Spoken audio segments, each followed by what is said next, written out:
Before we get started, I'd like to thank VideoBlocks.com for sponsoring this video. VideoBlocks is an awesome resource for high-quality stock footage, motion backgrounds, and templates for After Effects. Easily build a motion graphics logo for YouTube, your website, or business with one of their many After Effects templates. If you're looking for audio and music, check out their sister site, AudioBlocks.com, for a massive library of music, sound effects, and loops. And lastly, if you're looking for stock photos and illustrations, check out their other sister site, GraphicStock.com. All three sites offer both a monthly and yearly subscription with unlimited downloads and royalty-free licensing. Hey guys, this is MusicTechHelpGuy, and welcome to part 8 of my pop rock mixing series in Logic Pro 10. Today what we're going to do is we're going to mess with our keys and our clean guitar here. So let me just hide and unmute those, hit H just to re-hide everything else, and let's just solo these out and let's see what this sounds like.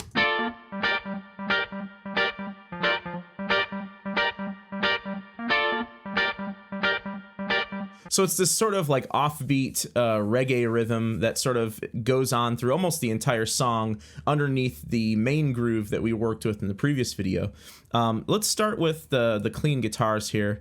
They're just single chords. Very simple. These were recorded in mono. These were not done with the plugin. These are, I believe they're a single microphone in front of a Fender Blues Junior amp. So since these are in mono, I'm just going to hard pan them left and right.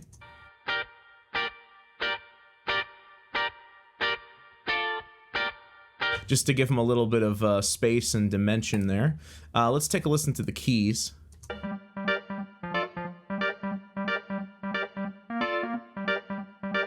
What I'm going to do with these is I'm going to pan them with the direction mixer like we did with the rhythm guitar in the previous video, because the direction mixer seems to better image stereo tracks. So we're going to make this one -72 to the left. This one, from previous practice with this, I don't think it needs to go quite as far. I'm trying to look at the meters and get sort of like an equal pan amount.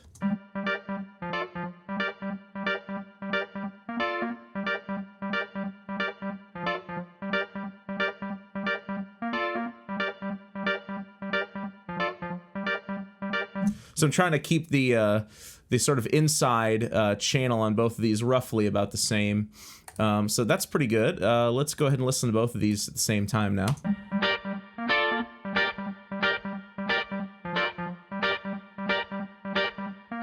All right, cool. Let's start with the guitar for EQ. It's going to be pretty simple today with EQ. All we're going to have to do is really just high pass to basically scoop out the low end. So I'm going to turn on my high pass filter here, pull that up.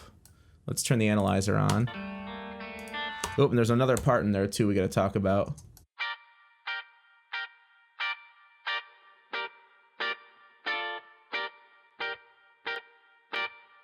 There you go. I'm going to high pass and then use sort of like a more sloped roll off.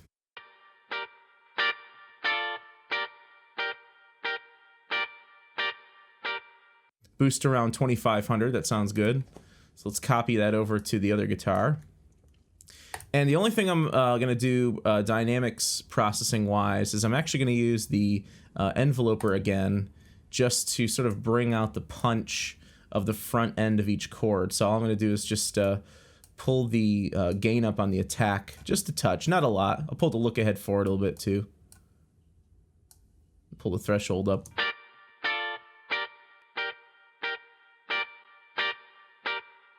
So it's got a little bit more spank to it, if you will, a little more punch to it, if you will. Let's just try both of these together. Yeah, so it's a little more percussive sounding now. Now what I'm going to do with the keys is the keys actually have a little bit more low end in them, so I may not actually scoop out the low end quite as much as I did with the guitar. So let me just throw the channel EQ up here. Again. Let's just turn on just this first key track, turn the analyzer on.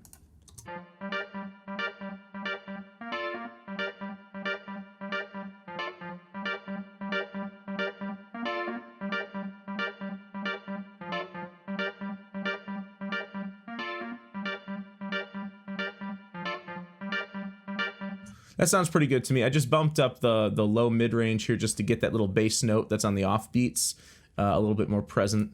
And then I can copy the setting over to the other key track. But one thing I wanted to mention that someone pointed out in the comments is the EQ thumbnail display here. If you double click on it, it'll automatically assign the channel EQ to your channel strips. That's just a nifty little shortcut that I wanted to point out there. And actually, these two keys have different tones to them, so I am going to EQ them slightly differently. So let's start from scratch with this one.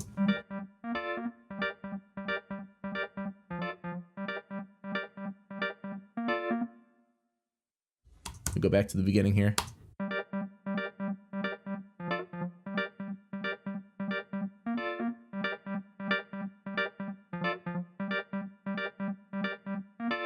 That one's a little bit more muted sounding, not sort of so present sounding. So let's hear all of that now together.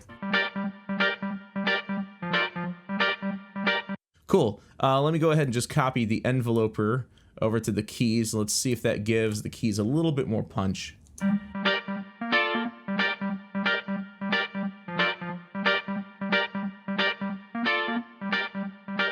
All right, cool.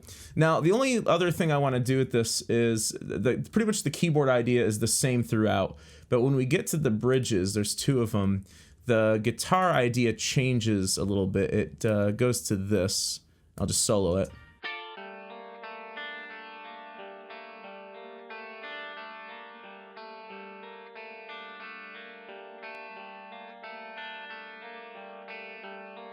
Now, later on, we're going to add different amounts of like reverb and delay to these two different ideas.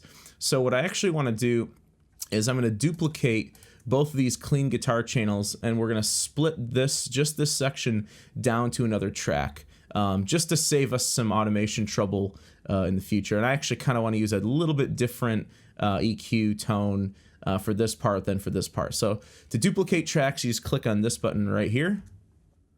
New track with duplicate settings. And then I'm just going to call this guitar clean 2A. Hit tab. I'll call this one B. Same thing here, guitar 1A and then 1B. Then I'm going to go up to my snap mode up here, make sure it's turned on, and choose bar. Make sure that my marquee tool is selected in my command click tool, or the main tool, the primary tool if you want it to be. And I'm just going to drag over that whole section, click on it to separate it, pull it down, just like so. Now, there is one little sort of overlap over here. We'll come back to that in just a second. And also, we may want to clean up the edit a little bit, because I can, even in the original edit, I could hear a little bit of like a little click in the edit just from some improper editing. So we'll take care of that as well. So I'm going to go back to turning the snap mode off now. Let's zoom in a little bit here. Overlap here. Let's pull this forward, pull that forward, pull this back, and pull this back. And then we'll do the same thing in the second bridge as well. Oops. There we go. Let's pull that forward. Pull that back, pull this forward, pull this back. Now there's a quick way to sort of add batch fades to multiple clips in Logic, which is pretty useful. You just drag over all the clips that you want to add fades to.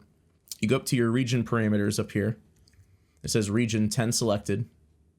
And you go down to more, and you say fade in and fade out. Or you see fade in and fade out. And you just double click in, and you type in how long you want the fade in, fade out to be in milliseconds. So I'm going to say, I don't know, 50 milliseconds. And then for my fade out, double click, 50 milliseconds. So that should get rid of the clicking noise that we were hearing at the beginning of the bridge parts. But let's just listen to that and make sure that it's not there.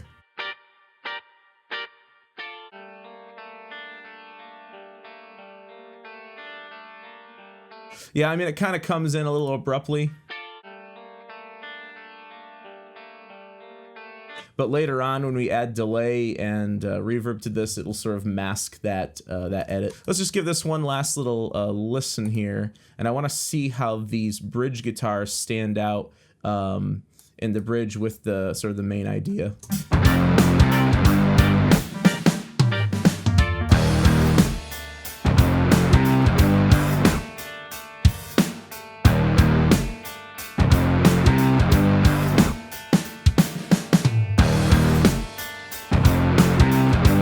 Yeah, I want them a little louder. We don't need the enveloper anymore, but I don't want as much high-end boost on them. I want more of like a mid-tone boost. So I'm going to cut the high-end a touch. I'm going to pull this band down to like sort of the 1300 range. And let me just copy that same setting over to the other B guitar over here. There we go. Let's see what that sounds like. Still pretty bright, but it's got more of like a mid-range emphasis to it. All right, so let's just listen to that one more time, and then we'll be done.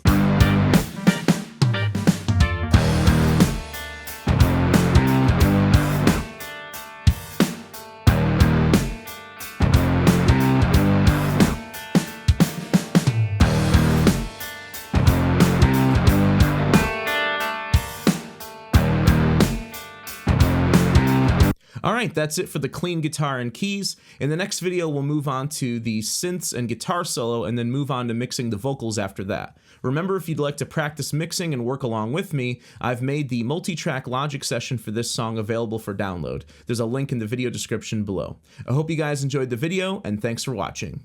Hey guys, if you'd like to see more videos like this, subscribe to the channel to see multiple new videos added every week. Also, you can check out carneymediagroup.com, where you can view all of my video tutorials, search for specific topics, download the videos ad-free, and in some cases you can purchase session content so you can work along with me in the video. Also, please consider giving a monthly contribution at patreon.com/MusicTechHelpGuy. As always, thanks for your support and thanks for watching.